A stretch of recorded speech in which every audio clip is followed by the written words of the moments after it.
All right. Kevin Hearst, retired. Thanks. Let's go on to Will.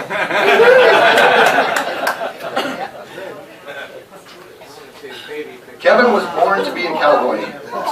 From a very early age, he dreamed of riding the range or being a square dance caller. Hey, by the way, Kevin, nice shiner. Would you get do-si-doed by one of the girls? Or maybe even a singing cowboy. And by the way, we got a call from the Gene Autry estate. They want the shirt back. But Kevin's dad saw something else in Kevin. Kevin seemed to want to conduct exit interviews all the time.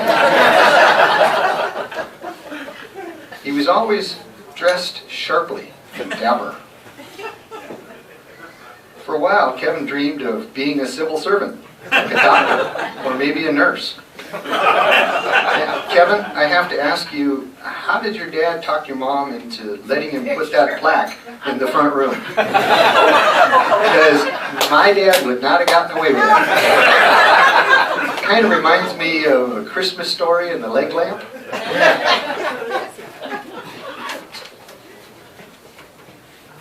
During the Cold War, Kevin wanted to be a member of the Civil Air Patrol. But when the bombs never fell, he decided he wanted to become a fireman. Kevin knew what he wanted, but his dad, Ken, the future MCS-3 of Border Division, knew better.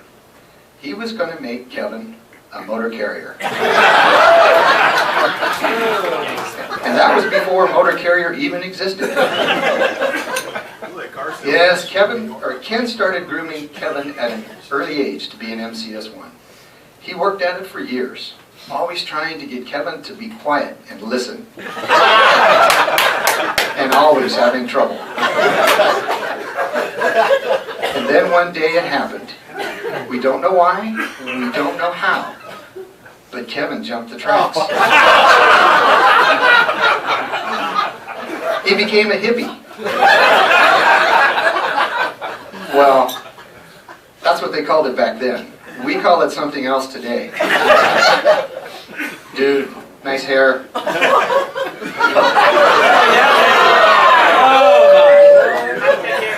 Hey, isn't that the guy from Led Zeppelin?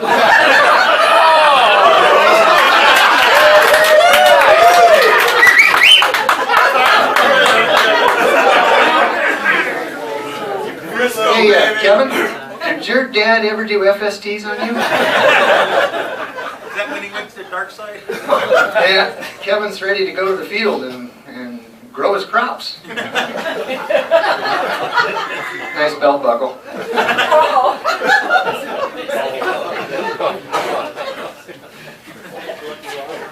Kevin's dad knew he had to do something quickly, so he secretly got Kevin a job doing something he knew would straighten him out quickly. Kevin drove this school bus. After dealing with all the screaming kids, Kevin quickly straightened up. I put this picture in because he's on a Yamaha and he's driving a Dodge, so you know he's straightened up. Somewhere in a dark alley, late one night, a secret deal was made, and poof, Kevin was the El Centro Auto Tech. The problem is they couldn't leave Kevin alone, and he always had an armed escort for every duty he was assigned to. Kevin was happy out there in the heat. He felt at home, until one day he was tapped on the shoulder and told, "You're going to the motor carrier class." This is the initial motor carrier class.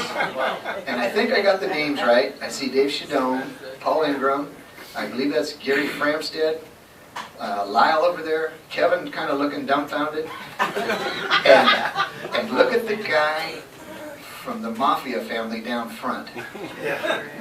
Greg Bragg, our old program manager.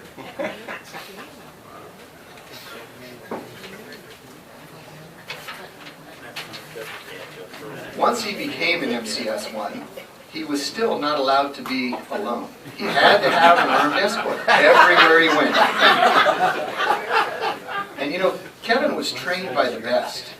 He was taught what to do, how to do it, and when to do it. And notice, he's got the armed escort. Kevin found that if he became the union rep, he could shake the armed escort, at least for a while. And if you look at this picture, Bob Grimm and Hans, not a speck of gray on their head.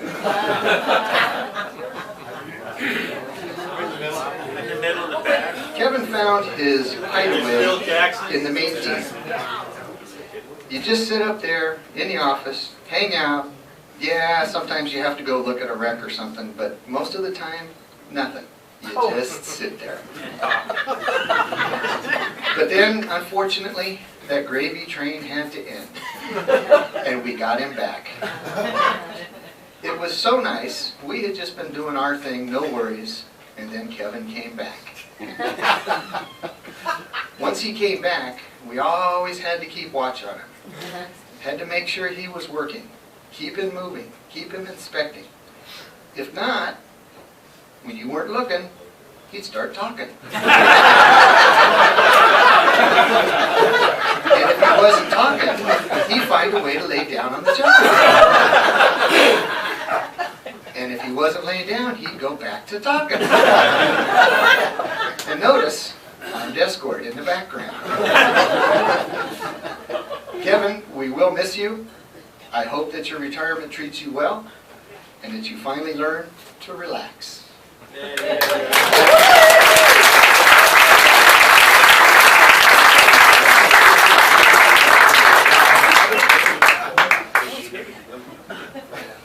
Okay, so now we go on to Will Moebest.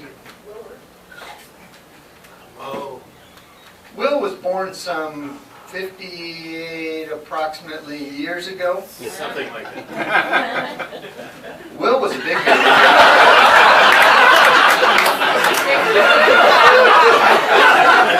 Some say Will was already mature. When Will was young, he liked to be outdoors. He often played in the snow, up in Santa Cruz, where he grew up. His parents saw his affection for the outdoors and often left him outside for long periods to play. How did you get these pictures?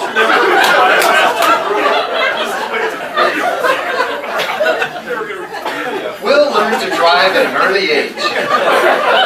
People around town were amazed at how well he could drive, being so young. Unfortunately, he also learned how to have accidents. AAA was called often for help.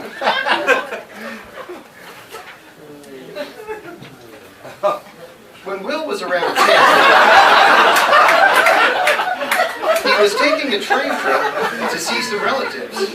When he met a lady he took a fancy to. She convinced him that they should get off the train and, well, you know. It's a good thing because that train crashed and a lot of people got hurt.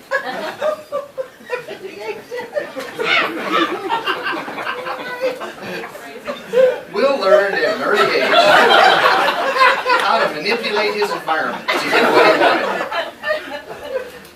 It didn't matter if he believed in it, as long as he got what he wanted. Shoot your eye out. When Will was older, he went to college. He didn't like college so much, so he dropped out. Looks like Kevin's house.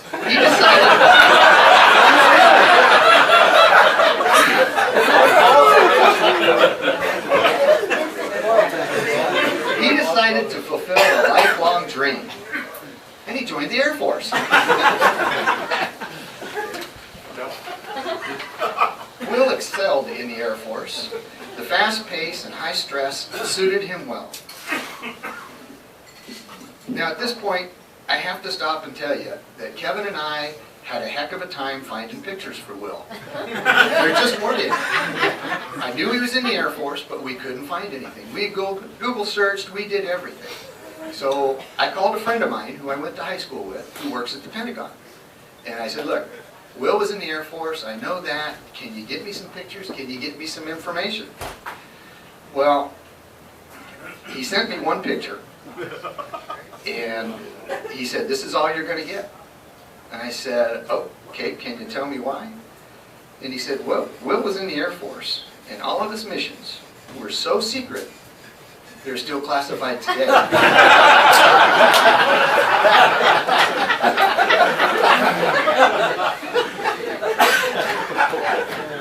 After Will got out of the Air Force, he decided to make a change. So he went to Venice Beach and started bodybuilding. He was hanging out with Lou Ferrigno and Arnold Schwarzenegger. Will never competed, though. He said he didn't want to make the other guys look bad. Will tired of the beach and decided to pursue another of his lifelong dreams, the oil industry. Will did this for a while, but I don't think he ever really got it out of his system. And I think that's why he's now working for Baker Hughes, back in the petroleum business. After the oil industry, he tried his hand at undertaking. Will excelled at this and said he just found it to be too depressing. So we tried another industry, a motor carrier. Now, I'm not sure which one is really more depressing. I just don't know. Will has been an MCS1 in almost every division in the state. He's been a mate associate, a NESAP auditor. He participated in bus strike forces, helped us plot out the workload, and countless more things. In all of this fast-paced, high-stress life, it has taken its toll on Will.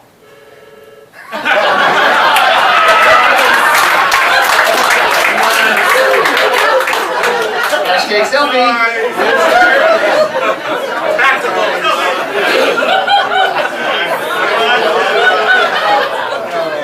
Okay, all of you who are still working, just remember, never turn your back or take a nap on another MCS1. Will, we will miss you. You were fun to work with. I enjoyed your upbeat attitude, your passion for the numbers, and that everything was always, say it, Great. yes! That's one of my favorite sayings from Will. When you ask him how you doing, I'm great. You should cheer up though, you're not here anymore. Thank you, Kevin and Will, for all your years of hard work. Best wishes in your future endeavors. And